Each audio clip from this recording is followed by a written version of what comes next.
Hello भाई लोग, welcome back to my channel. तो ये हमारी कहानी का भाग 8 है। अगर आपने हमारे पिछले भागों को नहीं देखा है तो जाकर देख लीजिएगा, और अगर कहानी अच्छी लगे तो वीडियो को लाइक करके चैनल को भी सब्सक्राइब कर लीजिएगा। तो चलिए कहानी को शुरू करते हैं। श्लोक। भाई अब तो तब देखेंगे। अभी हमें ट्रेडर के पास जाना, ट्रेडर भरने जाना चाहिए और डिजाइन भी रेडी करते हैं। तीनों वहाँ रखी फाइल्स में डूब जाते हैं। अर्जुन और नगरी 3 बजे तक पुणे पहुँचते हैं। वो लोग होटल में जाकर चेक इन करते हैं और अपने रूम में जाकर फ्रेश होते हैं। अर्जुन तो बेड पर बैठते ही सो जाता है और अग्नि हमेशा की तरह काम में। पिछले कुछ सालों में इनसे अपने आप को काम में ऐसा उलझा लिया था कि उसे कभी खुद के लिए वक्त ही नहीं मिला, या शायद जानबूझकर उसने खुद को ही खुद के बारे में सोचने का मौका ही नहीं दिया था। इतनी छोटी सी उम्र में इस मुकाम पर पहुंचकर भी खुद को जमीन से जोड़े रखना उसका हुनर ही था। खुद को लाइव लाइमलाइट और कैमरे के फ्लैश से दूर रखना और इस जमाने से बहुत दूर बहुत बड़ी बात है, जहां सबके सब नेम और फेम के पीछे दीवाने हैं। उसने अपनी जिंदगी भर कई परतें चढ़ा रखी हैं। अर्जुन ने करीब 7 बजे अग्नि के रूम में आया तो अग्नि ने उसे देखकर बोली, भाई हो गई नींद पूरी? अर्जुन उसे घूरते हुए, उठाया क्यों नहीं मुझे? कुछ खाया भी है तूने या नहीं? फिर वह बड़ी 5 कॉफी मम्स देखकर, लगता है तूने अपना पेट काफी से ही भर लिया है। अग्नि, नहीं भाई, वो मैंने सोचा आपको रेस्ट करने देती हूँ। कल पूरे दिन काम है और कल रात भी आप घर लेट ही गए थे। अर्जुन फिर खाना ऑर्डर करता है, दोनों साथ में खाते हैं और अर्जुन अपने रूम में चला जाता है। अग्नि देर रात तक काम करती है, फिर जब उसे थकान महसूस होती है जाकर बेड पर लेट जाती है, पर नींद ना आई। करवटें बदलते बदलते 5:30 हो गए। तब वो उठी और होटल के सामने बने पार्क में जॉगिंग के लिए चली गई। लगभग 1 घंटे बाद वो वापस आई और अर्जुन के रूम में कॉफी मंगवाकर अर्जुन को उठाने लगी। फिर दोनों साथ में कॉफी पी और 8 बजे तक दोनों ब्रेकफास्ट करके पुणे में अपनी कंस्ट्रक्शन कंपनी के ब्रांच पर चले गए।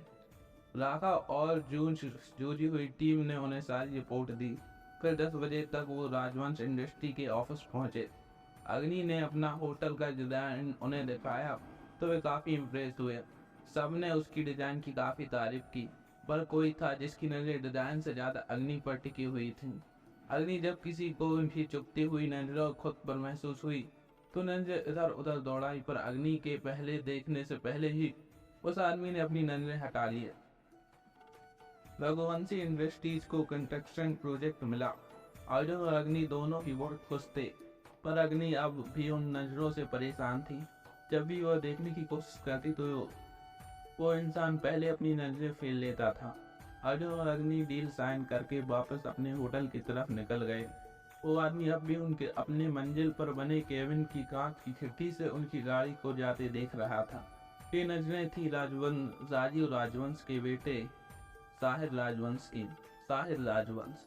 27 साल की उम्र, गोरा रंग, काली आंखें, बाल आगे से थोड़े लंबे जो उसके आईब्रो तक आ रहे थे। लड़कियां इसकी एक नज़र की दीवानी है, पर आज तक इसने किसी को एक नज़र भरकर नहीं देखा। बदतमीज और बिगड़े, इनके पापा ने इनकी हर सही गलत ख्वाहिश को पूरा किया है। एक काबिल बिजनेसमैन, अगर दया इसमें जरा सी भी नहीं। अग्नि और अर्जुन खुशी खुशी वापस मुंबई के लिए निकल पड़ते हैं। दोनों इस प्रोजेक्ट के मिलने से खुश थे। दोनों मुंबई लौट रहे थे, पर अग्नि को क्या पता था कि यहाँ तो एक नया सरप्राइज उसका वेट कर रहा है। वो दोनों लगभग 7 बजे मुंबई पहुँचते हैं और सीधा ऑफिस जाते हैं। वे दोनों सबसे पहले राघव के केबिन में जाते हैं और उससे कस के गले लगा लेते हैं। राघव दबी हुई आवाज से, अरे जल्लादो छोड़ो, मेरा दम छूट रहा है, छोड़ो भाई, दी प्लीज। दोनों उसे छोड़ देते हैं और उसके गाल पाकर उस खींच देते हैं। राघव अपने गाल छुड़ाकर उन दोनों को घूरता है। अग्नि, वो होटल का प्रोजेक्ट हमें मिल गया। राघव खुशी से चिल्लाते हुए, ओ गॉड, मतलब मेरा बनाया हुआ डिजाइन अप्रूव हो गया? अग्नि, हाँ जूनियर।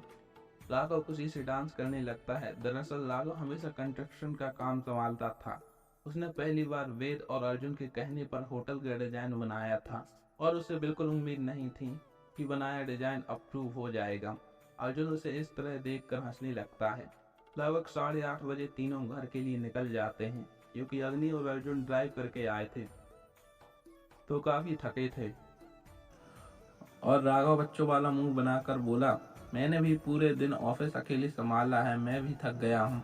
तीनों एक दूसरे का वाय बोलकर घर निकल गए। अग्नि आज खुश थी, मीटिंग भी अच्छे से हो गई और प्रोजेक्ट भी उन्हें मिल गया। पर उसे सबसे ज्यादा खुशी राघव के बनाए डिजाइन के सिलेक्ट होने की थी। थोड़ी देर में वो घर पहुंची। उसे देखकर वॉचमैन ने सलाम किया और गेट खोल दिए। मुस्कुराते हुए उसने गाड़ी पार्क की और अंदर की तरफ बढ़ी, इस बात से अनजान कि उसके लिए कितना बड़ा सरप्राइज वेट कर रहा है। अंदर आते ही हॉल का नजारा देखकर वह दंग रह गई। उसके मुंह से बस इतना ही निकला, आप सब यहाँ? रघुवंशी बिला, आप सब यहाँ? वो हॉल में मौजूद लोगों को देखकर हैरान थी। हॉल में 2 लोग मौजूद थे। सब उसका रिएक्शन देखकर मुस्कुरा दिए। भैया, लगता है हमारे यहाँ आने से खुशी नहीं है। अग्नि, नहीं मौसी, ऐसा नहीं है, मगर आप लोग ऐसे अचानक बिना बताए आ गए तो थोड़े आगे के शब्द उसके गले में ही अटक गए, क्योंकि सब आगे से उसे बड़ी अजीब सी स्माइल से घूर रहे थे। चलो, कहीं तो अग्नि की जबान पर ताले पड़ते हैं। अगर इनके ऑफिस के स्टाफ मेंबर्स इन्हें ऐसे अटकते देख लें तो उनके स्ट्रोक हो जाएं। और उनकी हिटलर बॉस भी किसी से डरती है? मासी, नहीं तो क्या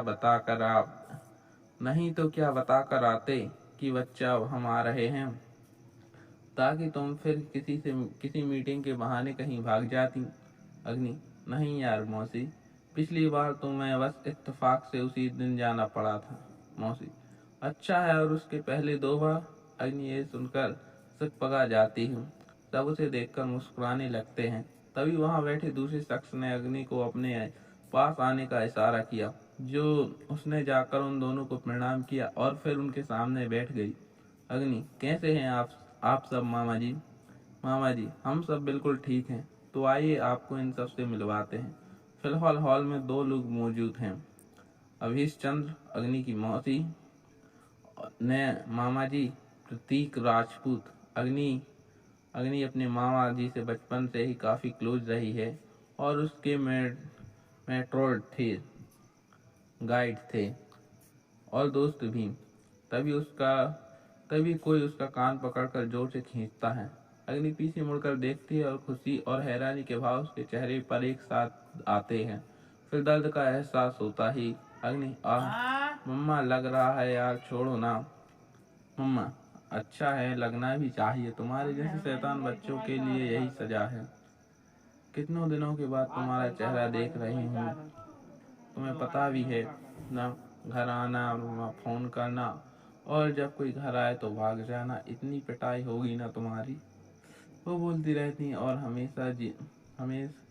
अमीश जी उनका हाथ अग्नि से हटा के कहते हैं।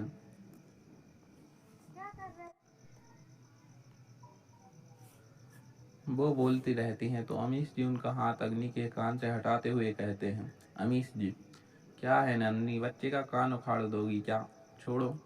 अग्नि आँख घुमाते हुए नंदिनी जी को चिढ़ती हुई और फिर शरारती स्माइल के साथ उनके गले लग जाती हैं।